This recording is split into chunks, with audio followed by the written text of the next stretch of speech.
orgiastic, hysterical beat of drums, these blood-drenched, demon-maddened rituals are offered in supplication to such heathen deities as the powerful snake spirit, Damballa, and the many lesser spirits, or lore, that possess the souls of the wretched, miserable human beings held in this demon bondage. Animals are killed in weird sacrificial rites. Even cases of human sacrifices are on record. A far-off, distant land? No, not very far away. Just 2.5 hours by airplane from Miami, Florida, a few miles beyond the eastern tip of Cuba. Miracles Today, with missionary evangelist A. Allen, God's man of faith and power. Evangelist Allen and his party of devoted missionaries offer this program, which was filmed during the A. Allen Mission to Haiti. Occupying the western third of the island Hispaniola in the Caribbean Sea, Haiti is the second oldest republic in the Western Hemisphere.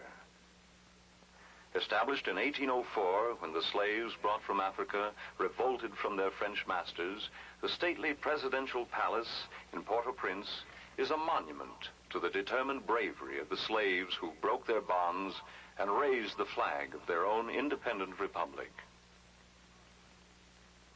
The harbor, with its ocean liners, fishing ketches, cargo vessels, and pleasure boats, is the biggest doorway to the city of Port-au-Prince. The bustle of activity seems to start there at the quay. The movement of people of all sizes, with their burdens of all sizes, pushed on wheels and carried on heads, moving to and from the warehouses and market areas.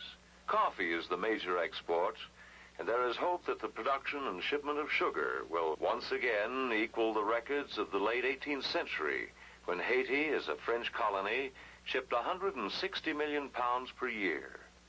Open-air markets and vendors abound, from the docks and wharves, the adjoining quays, right into the heart of the teeming, bustling, traffic-laden, colorful capital city of the Haitian Republic. Port-au-Prince is constantly alive with the mixed traffic of tropical city commerce. The swirl of activity is centered at the famous iron market, where one may buy native art and handicrafts, tortoiseshell combs and jewelry, cloth and bright African prints, and many fine imported items at free port prices. The imported luxuries, however, are for the tourist, not the poverty-stricken Haitian. In recent years, political confusion, drought, and a hurricane have plunged the small republic into economic chaos. 3.5 million people with a per capita income of less than $70 a year. But the native eye can always be caught by an item within reach of the budget. The Haitians are restlessly enterprising, determined to solve their economic problems, and always on the go to do so. Public conveyance is by taxicab and these unique buses. The buses take anything that must go and can find space. In this case, the pig on the roof seems comfortable and ready for the journey. In Carib Indian dialect, Haiti means high land, and 4/5 of the country is mountainous, with well-traveled roads lined with brilliant flowers and shrubbery leading to the towns and villages of the hinterlands. Haitians are proud of their heritage of a hard-won freedom from slavery. Foreigners are welcomed as equals, and burdens are carried with pride, dignity, and a purposeful grace. The dignity even seems to reach bare feet. Markets in the country are crowded too, but the merchandise here is mainly foodstuff of one kind or another: rice, corn, and cornmeal. The Haitians are close to the products of their toil, their products of livelihood, but they bear a deeper burden, these people with their roots in darkest Africa. Here are their breads and rolls and cakes. But many Haitians are in need of another bread, the bread of life, the Gospels of our Lord. From the pagan idol worship of their ancestors in Africa, fired by their suffering in slavery, has grown a violent devil worship.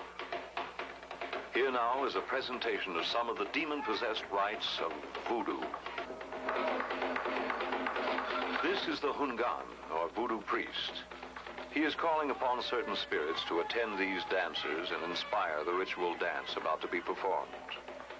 In his hand is the assan, a gourd rattle decorated with beads and snake vertebrae and having a small bell attached. This is the symbol of the Hungan's office and magical power.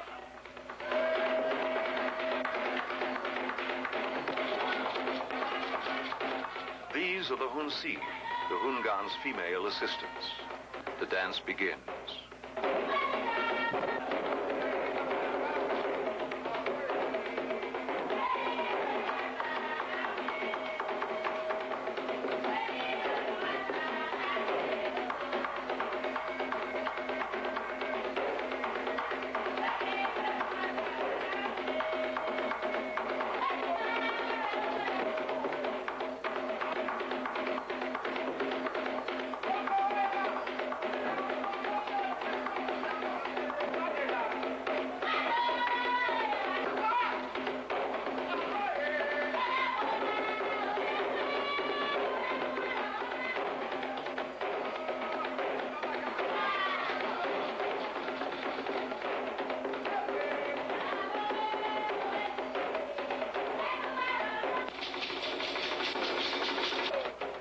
Here is an ecstatic dance of fire performed by the Mambo, the voodoo priestess.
Perhaps the most notorious and frightening custom of voodoo is the raising of the dead, the creation of the zombie, the living dead.